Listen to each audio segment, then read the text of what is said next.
So, does our profession define who we are? To begin with, I would like to ask you all a question. Do you love what you do? Yes. You all love your profession. Would you like to do something else? Okay. Does our profession define who we are? Let me tell you, before we begin, a little story about myself. Growing up, since I was this high, all I ever wanted to do was be a performer, be a TV presenter. That was in the 80s, mid-90s, and that was not a very common thing. I mean, opportunities are there now for the next generation, many, many opportunities. But for us, it was very difficult. When I first went into university, my father wanted me to be a pharmacist. I studied pharmacy for 1 year, but I still only wanted to be a performer. So I changed my major into radio, TV, and film, and that is what I really wanted to do. And there was a struggle with my family, because I wanted to be a presenter. I wanted to prove that I could be a smart news anchor, not being too pretty, not being too thin. This was a struggle for me at the time. And there were a lot of days where I had to work very, very hard. And sometimes I didn't even want to say what I wanted to do, because I didn't want to be judged. Oh, she wants to be on TV, she must be shallow. So I kept it all inside, and I worked really, really hard. I took training classes. I sat for hours and hours doing oral interpretation. I sat for days and days recording my voice, listening back to it, slowing down, because as you notice, I speak very fast. So after a little while, a long, long while, I went into the first newsroom, the second newsroom, and I managed to get my dream job, working for an institution that was top in the Middle East, being a news presenter for that institution, business news presenter. Finally, I got the job of my dreams, a job that my parents could be proud of, a job that when I mentioned in front of people, I liked the way that they perceived me. So I walked around talking about my job, what I did, how this job is, the importance of this job.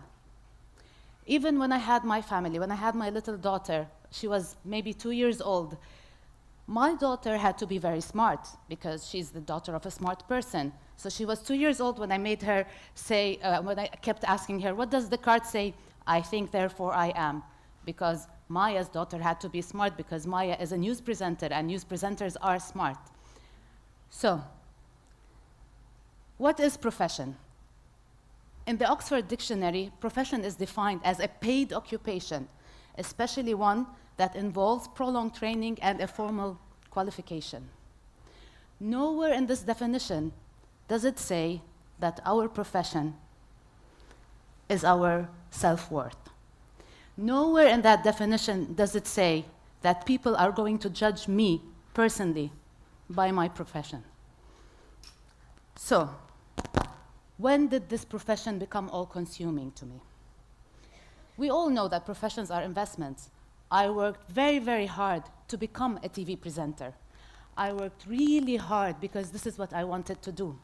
I invested time, money, training, and I was emotionally invested. I was addicted to this job. I couldn't think of anything else. Also, the paycheck that I received at the end of the month was a reward. I could pay for things. I could pay for taking my kids out. This paycheck was a reward to me. And of course, there's also the reward from the people around me. My family and friends reinforced that sense of self. My family and friends were proud of me because I worked for this organization. The job became who I am. But is it really? What if this job was just part of who I am? What if this job was not me? What if I were something else, something more? I had profession obsession. I became obsessed with this job. So I decided maybe it's time to take a step back. When did this happen? 8 years ago, I was asked by a university to teach journalism courses. Can I? Do I know how? I've been doing it forever. Why not? Let me try. I walked into class, and it was, I think, first semester was only 2 students. And I started interacting with those students. I fell in love with that. I fell in love with teaching. I fell in love with inspiring. And year after year, I go back to teach because I love it. So I decided, after that, to take a step back and look at my life and look at all those steps. I redefined success. Success looked, or the job, the title, looked really beautiful on my CV. It was a beautiful title to have, huge business news presenter at so-and-so organization. Especially that was difficult at the time. There were a very little number of presenters doing what I did. I was one of the first stock watchers in the Arab world. So I looked at success. What is success to me? Is it only this job? Or is it how people perceive me? How I affect other people's life? How I face my fears? How I am happy? Am I happy? My happiness should be my success. Also, a new identity. I should be defined by my truths and my values, and not by the job that I hold. What are my truths? What do I believe in? When you meet someone new, you ask them for their name, and you ask them about their job. What do you do? But is that really what they are? Is that really who they are? Don't you want to ask them about what makes them happy? What makes them proud? What makes them want to change the world? And then this brings us to impermanence.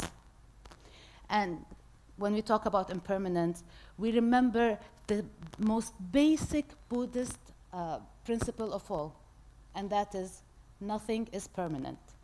Your job is temporary. Everything in life is temporary. We are on this earth for a short while. We can change the job. We might think that we know everything that's going on. We might think that we know what to expect tomorrow and the day after, or where we will be. Maybe I'm a lawyer today, 5 years down the line, I'm a corn farmer. Who knows? Maybe I'm an app developer today, but I would really like to write a novel. Nothing is permanent. Again, this brings us to the legacy. What is your legacy? What will people remember you by? When we say nothing is permanent, we are not on this earth for long.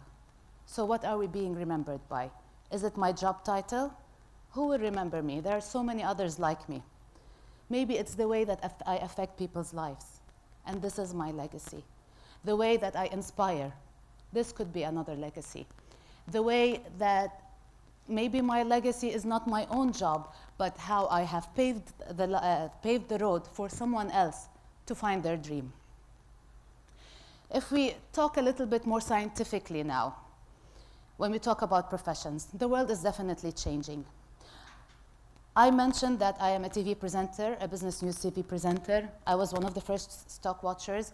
I am also an editor-in-chief for my own show. I am an adjunct instructor at university. I am a mentor with an organization. I have also just launched my podcast, and I'll tell you a little bit more about that later. Why am I doing all these things? What do I believe in? Back to being scientific. The world is becoming more entrepreneurial, as we all know. What used to take us so much time to learn, back then, 20 years ago, I don't want to make myself too old, what used to take too much time is now very easily learned through small courses online. So you can go online, download the course, pay very little money or no money at all, and learn something new. Start up a business. Startups are now competing with multi-billion-dollar enterprises. So it's all possible. So we need to learn new things. Bringing us to the gig economy. That is on the rise now. So with the gig economy being on the rise, and the gig economy is the economy that is based on temporary jobs, enterprises and corporations are looking towards hiring freelancers and part-timers more than before. So there's now a requirement to have this kind of business or this kind of a job within the gig economy. So there are also opportunities. You can take a part-time job, you can take more than one job, you can supplement your job, and then eventually collecting all those hours, you might end up working the same as your full-time hours. Leading us to automation, where we come from for this future and the world that we are seeing today. We are seeing more automation. Automation has been happening for over 100 years. If you look at the factory lines, if you look at the car industry, automation is happening. It's not new. Dr. Carl Frey and Dr. Michael Osborne of Oxford University predict that by 2050, 40% of the roles we have today will become obsolete. They will be replaced by automation. So what do? It's scary, isn't it? Will we still have our jobs in a few years? Do you think we will? We need to supplement. We need to think. We need to learn. We need to start up. Change is not going to come easy. So we think, what can we do? How do we succeed? How do we learn those new skills? I'll go back to telling you about myself a little bit more. When I said I do a lot of things, going into academia was something new for me. But every single day I learn something new teaching. I learn what media has become today. I learn how media is changing and how I might not have a place. Yes, I spoke about the way that I look. I spoke about my self-worth because that was related to my profession as a TV presenter. But then there's an expiration date on that. When does it end? When am I not young enough for the screen? When do I become not smart enough or not updated enough or not technologically savvy enough for what I need to do? So you need to teach yourself new skills. And you need to supplement your job. Maybe, if you want, I mean. I think that having extra small jobs could really, really help. So you could start up a business during the day, have a full-time job, and you could actually start writing in the evening or painting. You can combine more than one thing. Let's say you are a psychologist, but you love art, or you love music. You can become an art therapist. That could be an option. When you supplement your job, you think you're getting extra finances, maybe, but you're becoming happier. If your profession does not make you happy, if you are working your 9-to-5 job, it might not be easy for you. Remember, in this day and age, millennials are luckier because they don't have to be stuck in one place like our parents were stuck. Our parents would have the same job for 10 to 15 years, and they would never change it. But now we have options. We can do a lot of things. So 2 careers are better than 1. If you are interested in doing something different, you can use your career to supplement the dream that you have. And that dream, if you believe in enough, might become your main job and your breadwinner if you want. So you have to think of that when you are thinking of your skills. And when you are going online and searching for something, do not be stuck in one place. Do not be stuck in one job. For me, being a TV presenter was a big dream, but eventually it became a big burden. It became a burden because I didn't know what to do with it. I was always concerned about not being good enough for this job, about being put on the side in this job. But then I'm definitely more than that. I'm a very, very smart person who has worked really, really hard, who has been through a lot, but that is a different topic completely, especially if we get into the Me Too of things. So we're not going to go there. So always think about supplementing your life and supplementing your jobs. If we want to talk about the most interesting people you see around you, always think that they are passionate about what they do. In the end, it's technology married with liberal arts, married with the humanities that yields us the result that makes our hearts sing, said Steve Jobs. And he is the most interdisciplinary thinker that you could ever hear of. So whatever you want to be passionate about it. If you have passion, definitely pursue it, whether you are 10 years old, 20, 40, 70, whatever your age is, if you want it, you can do it and you can have it. Thank you very much.